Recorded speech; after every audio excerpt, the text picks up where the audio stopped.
2030년 여성의 건강을 위협하는 소리 없는 유행병. 오늘 저희가 아주 깊이 파고들어 볼 주제는 바로 다낭성 난소 증후군, 그러니까 PCOS예요. 네, PCOS라고 많이들 부르죠. 오늘 대화는 한 산부인과 전문의께서 젊은 여성들을 위해 정리해 주신 자료들을 바탕으로 진행될 텐데요. 아니 근데 자료 첫 장부터 숫자가 너무 충격적이더라고요. 최근 5년간 환자 수가 56% 폭증했다. 네, 정말 폭증이라는 말이 맞아요. 혹시 당신도 생리불순을 겪을 때 요즘 좀 피곤해서 그러나 보다 스트레스 때문이겠지 하고 그냥 넘기고 있진 않으세요? 오늘 그 생각이 이면에 뭐가 있는지 한번 제대로 들여다보겠습니다. 맞아요. 이게 정말 그냥 넘길 일이 아닌 게 이 폭발적인 증가세의 한가운데에 바로 동아시아, 특히 한국의 20대 여성들이 있다는 점이에요. 유독 20대요? 네, 예전에는 다낭성 난소 증후군이라고 하면 주로 서구의 비만 여성에게 나타나는 질환이라는 인식이 강했거든요. 그런데 이제는 그 양상이 완전히 바뀌어서 우리 주변의 젊은 여성들에게 아주 흔한 문제가 되고 있어요. 정말 그 데이터 그래프를 보고 좀 놀랐어요. 다른 연령대도 뭐 조금씩 늘긴 하는데 유독 20대 여성 환자 수만 거의 수직으로 치솟고 있더라고요. 그렇죠. 이건 뭔가 이 세대에게 특별한 일이 벌어지고 있다는 신호 아닐까요? 정확한 지적이세요. 이미 꽤 오래전인 2013년 데이터만 봐도 20대 여성 10만 명당 거의 4,300명 가까이가 무월경이나 희발월경으로 진료를 받았는데요. 2013년에도요? 네, 그때도 이미 전 연령대 중 가장 높은 수치였어요. 왜 유독 젊은 세대에게, 그리고 지금 이 시대에 이런 현상이 집중되는지 그 근본적인 이유를 파헤쳐보는 게 오늘 대화의 핵심이 될 것 같습니다. 자료에 되게 재미있는 비유가 있더라고요. 다낭성 난소 증후군을 빙산에 비유했던데 물 위에 보이는 건 뭐 생리불순, 여드름 아니면 다모증 같은 것들이고요. 와, 정말 완벽한 비유예요. 바로 그 빙산이 이 증후군을 이해하는 핵심이거든요. 물 위에 보이는 건 방금 말씀하신 그런 증상들이 맞아요. 하지만 진짜 우리가 주목해야 할 위험은 물 아래에 잠겨있는 그 거대한 몸체에 있어요. 그 아래에는 뭐가 있는데요? 거기에는 뭐 난임의 직접적인 원인이 되는 것부터 시작해서요. 인슐린 저항성, 제2형 당뇨병 같은 정말 무서운 대사질환들이 숨어 있거든요. 잠시만요. 인슐린 저항성이요? 인슐린은 혈당 조절하는 우리 몸에 좋은 호르몬 아니었나요? 좋은 질문이에요. 인슐린이 제 역할을 못하게 되는 상태. 그러니까 세포들이 인슐린의 말을 잘 안 듣게 되는 걸 인슐린 저항성이라고 해요. 말을 안 듣는 상태? 네, 이게 심해지면 당뇨로 가는 거고요. 근데 여기서 그치지 않고 장기적으로는 자궁내막암이나 심혈관 질환의 위험까지 높일 수 있습니다. 암까지요? 세상에. 그래서 꼭 기억해야 해요. PCOS는 단순히 생리가 불편한 부인과 질환이 아니라 인슐린 저항성이랑 그로 인한 고안드로겐 혈증, 즉 남성 호르몬 과다를 특징으로 하는 전신 대사 질환이라는 점을요. 그렇군요. 그럼 왜 하필 지금 이 시대의 한국 여성에게 이런 문제가 집중되는 걸까요? 들어보니까 이게 어느 한 가지 원인 때문은 아닌 것 같아요. 유전, 식습관, 환경, 스트레스, 모든 악조건이 한꺼번에 몰아치는 퍼펙트 스톰 같다는 생각이 드는데요. 맞아요. 퍼펙트 스톰이라는 말이 딱 들어맞죠. 유전적으로 이런 증후군에 취약한 마른 장작 같은 상태를 타고난 사람이 있을 수 있어요. 네네. 그런데 여기에 요즘 우리 식습관, 특히 고당분, 고지방 위주의 식사랑 온갖 환경 호르몬이 기름을 붓는 거예요. 그리고 마지막으로 만성적인 수면 부족과 스트레스가 불쏘시개 역할을 하면서 활활 불을 붙이는 격이죠. 와, 정말 퍼펙트 스톰이네요. 네, 여러 요인이 복합적으로 작용해서 폭발적으로 증가하고 있는 겁니다. 식습관 얘기가 나오니까 바로 떠오르는 조합이 있네요. 마라탕 먹고 후식으로 탕후루. 마라탕으로요. 네, 요즘 젊은 세대들한테 거의 공식이잖아요. 솔직히 저도 좋아하는데 이 조합이 정말 우리 몸 특히 난소에 그렇게 치명적인 영향을 줄 수 있는 건가요? 그 마음 충분히 이해해요. 하지만 이 메커니즘을 알면 생각이 좀 달라지실 거예요. 마라탕처럼 자극적이고 단 음식을 같이 먹으면 우리 몸의 혈당이 말 그대로 롤러코스터를 타요. 이걸 혈당 스파이크라고 하죠. 혈당 스파이크? 그럼 우리 몸은 이 비상사태를 해결하려고 췌장에서 인슐린을 어마어마하게 뿜어냅니다. 인슐린 쓰나미가 몰려오는 거죠. 인슐린 쓰나미요. 혈당을 낮추려는 몸의 필사적인 반응이군요.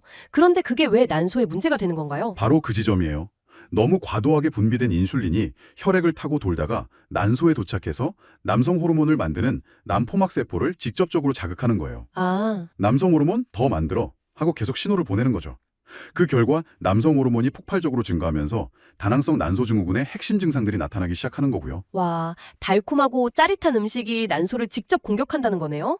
근데 보통 PCOS는 비만과 관련이 깊다고 생각했는데 오히려 마른 PCOS를 조심해야 한다는 말이 더 충격적이에요. 맞아요. 그럼 제가 매일 아침 체중계에 올라가서 숫자에 안심했던 게 아무 의미가 없었을 수도 있다는 거잖아요. 바로 그게 아시아 여성의 역설이에요. 역설이요? 아시아 여성들은 유전적으로 서구인에 비해 췌장에서 인슐린을 분비하는 능력이 좀 떨어지는 경향이 있어요.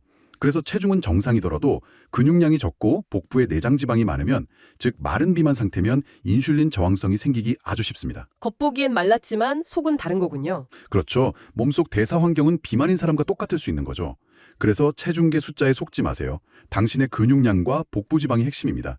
이 말이 정말 중요해요. 정말 피할 곳이 없네요. 먹는 것, 바르는 것.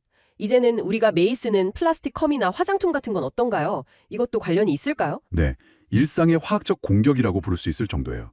우리가 무심코 쓰는 플라스틱 컵이나 영수증의 비스페놀 A, BPA라고 하죠. 네, BPA. 그리고 향수나 화장품 속 푸탈레이트, 파라벤 같은 화학물질들이 다 내분비 교란 물질, 즉 환경 호르몬이거든요. 이런 것들이 몸에 쌓이는 걸 바디버든이라고 하고요. 더 무서운 건 칵테일 효과예요. 칵테일 효과요? 여러 화학물질에 동시에 노출되면 각각의 독성을 그냥 더한 것보다 훨씬 더 큰 독성을 나타낼 수 있다는 거죠. 시너지 효과처럼요. 와, 섞여서 더 나빠지는 거군요. 맞아요. 그리고 중요한 건 이런 환경 호르몬들은 비만 여부와는 상관없이 독립적으로 PCOS 위험을 높이는 인자라는 거예요. 체중이랑 상관없이요? 네. 실제로 정상 체중인 환자들의 몸에서도 이런 물질들의 농도가 높게 측정되는 경우가 많습니다. 먹는 것, 바르는 것에 이어서 이제는 잠까지 문제라니. 24시간 깨어있는 사회, 잠들지 못하는 난소라는 문구가 정말 와닿네요. 특히 사회적 시차, 소셜 젤렉이라는 개념은 처음 들어봐요. 네, 소셜젤렉이라고 하죠. 주말에 늦잠 자고 평일에 일찍 일어나는 딱 저같은 사람들의 불규칙한 수면 패턴이 문제가 된다는 거죠. 바로 그거예요. 주중과 주말의 수면 시간 중심점이 달라지는 게 우리 몸의 생체 시계를 교란시켜요. 특히 밤늦게까지 스마트폰을 보면 그 푸른 빛이 수면 호르몬인 멜라토닌 분비를 억제하거든요. 멜라토닌. 이 멜라토닌이 그냥 잠을 오게 하는 호르몬이 아니라 난소의 산화 스트레스를 막아주는 강력한 항산화제이기도 해요. 그런 역할도 하는군요. 네, 멜라토닌이 사라지면 난소는 무방비 상태가 되는 거죠. 여기에 만성 스트레스 때문에 코르티솔 호르몬 수치가 계속 높게 유지되면 우리 몸은 이걸 생존 위기 상황으로 인식하고 배란 같은 생식 기능을 아예 꺼버려요. 그러면 건강해지려고 하는 노력이 오히려 독이 되는 경우도 있을 것 같아요. 요즘 SNS에서 유행하는 바디 프로필 준비처럼 멋진 몸을 만들려고 극단적으로 식사량을 줄이는 다이어트는 어떤가요? 겉으로 보기엔 정말 건강해 보이잖아요. 그게 바로 보여주기 위한 몸의 함정일 수 있어요. 몇 달 동안 극단적인 절식을 하면 우리 뇌는 이걸 다이어트가 아니라 기아 상태로 인식해요. 지금 굶어 죽게 생겼다 하고 비상벨을 울리는 거죠. 뇌가 착각을 하는 거군요. 그렇죠. 그럼 생명 유지의 덜 필수적인 기능부터 끄기 시작하는데 그 첫 번째 타겟이 바로 생식 기능이에요. 그 결과로 나타나는 게 무월경이고요. 그래서 무월경은 몸이 보내는 구조 신호, SOS라고 하는 거예요. 제발 그만하라고 몸이 비명을 지르는 거죠. 몸이 보내는 구조 신호. 이 신호를 무시하면 어떻게 되나요? 그 신호를 무시하고 계속하면 이후에는 걷잡을 수 없는 요요 현상과 함께 대사 시스템 자체가 완전히 붕괴될 수 있어요. 정말 위험한 길로 들어서는 거죠. 그런데 한편으로는 이런 생각도 들어요. 과거에는 이런 병에 대해 잘 몰랐거나 진단 기술이 부족해서 발견을 못했던 건데 최근에 기술이 발전하면서 숨어있던 환자들이 더 많이 드러나는 건 아닐까요? 아주 예리하고 중요한 지적이세요. 실제로 환자가 늘었다기보다 우리가 더 잘 찾아내게 된 건 아닌가 하는 거죠. 그건 역시 환자 수가 늘어난 통계에 큰 영향을 미친 게 사실이에요. 진단의 진화 과정을 보면 명확히 알 수 있어요. 예전 1990년에 미국 국립보건원 NIH가 만든 기준은 무월경과 남성 호르몬 과다, 이 두 가지 증상이 모두 있어야 하는 등 굉장히 엄격했어요. 진단받기가 무척 까다로웠겠네요. 그랬죠. 하지만 2003년에 범위가 더 넓어진 로테르담 기준이 나오면서 세 가지 기준 중에 두 가지만 만족해도 진단할 수 있게 됐어요. 훨씬 더 많은 환자를 찾아낼 수 있게 된 거죠. 기준이 완화됐군요. 네, 그리고 최근에는 난소 나이를 예측하는 AMH, 항물러간 호르몬 혈액 검사까지 도입되면서 진단이 더 쉬워졌고요. 과거에는 질초 효과가 필수적이라 미용 여성들은 검사 자체를 꺼리는 경우도 많았는데 이제는 간단한 피 검사만으로도 의심할 수 있게 되니 진단 접근성이 획기적으로 높아진 거예요. 이야기가 점점 더 깊어지네요. 장이 제2의 호르몬 조절자라는 개념은 정말 흥미로워요. 그렇죠. 보통 장 건강하면 소화나 면역력 정도만 생각했는데 장이랑 난소가 직접 연결되어 있다는 거잖아요. 네, 이걸 장, 난소축, 겉, 오버리 엑시스라는 개념으로 설명해요. 나쁜 식습관이나 스트레스로 장내 미생물 균형이 깨지면 장 점막 세포들 사이의 연결이 느슨해지는 장루수 현상이 생길 수 있어요. 장루수요? 네. 그럼 원래는 걸러져야 할 독소나 염증 물질들이 그 틈으로 새어나와 혈액으로 퍼져나가죠. 아, 온몸으로요? 네. 이 염증 물질들이 온몸을 돌면서 인슐린 저항성을 더 심하게 만들고 결국 PCOS 증상을 악화시키는 악순환의 고리를 만듭니다. 결국 장벽이 무너지면 온몸에 염증 비상이 걸리는 거군요. 맞아요. 그래서 장을 고쳐야 호르몬이 잡힌다는 말이 나오는 거예요. 식이섬유나 유산균 섭취가 단순히 변비 해결 차원이 아니라 호르몬 균형을 위한 필수적인 전략이 되는 거죠. 듣다 보니까 이게 단순히 내 생활 습관만의 문제는 아닐 수도 있겠다는 생각이 들어요. 내가 아무리 노력해도 계속 이런 문제가 생긴다면 혹시 제가 통제할 수 없는 더 근본적인 원인이 있는 건 아닐까요? 자료에 후성유전학이라는 개념이 있던데 이건 좀 어렵게 들리더라고요. 태아 프로그래밍이라는 개념으로 생각하면 조금 쉬워요. 당신의 어머니가 당신을 임신했을 때 영양 상태나 스트레스 환경이 뱃속에 있던 태아인 당신의 유전자 스위치를 켜거나 끌 수 있다는 이론이에요. 와, 즉, 지금 당신이 겪는 문제가 온전히 당신 세대의 문제만이 아니라 어머니, 할머니 세대로부터 축적된 환경 변화의 결과일 수 있다는 거죠. 그럼 이건 뭐 내 잘못이 아니니까 어쩔 수 없는 거라고 포기해야 하는 건가요? 아니요, 절대 아니에요. 오히려 그 반대입니다. 유전자는 권총이고 생활 습관은 방아쇠라는 말이 있어요. 아, 유명한 말이네요. 유전적 소인이 있더라도 방아쇠를 당기지 않으면 총은 발사되지 않아요. 과거를 탓하며 좌절하는 게 아니라 그래서 지금부터의 관리가 더욱 중요하다는 사실을 깨닫는 게 핵심이에요. 알겠습니다. 그럼 이제 가장 중요한 부분이에요. 원인을 알았으니 우리가 당장 뭘 해야 할까요? 자료에 4가지 실천 강령이 있던데 아주 명쾌하더라고요. 첫째, 탕후루 끊기. 둘째, 유산소보다는 근력 운동. 네, 특히 하체 근육이 중요하죠. 셋째, 플라스틱 다이어트. 마지막으로 수면 위생.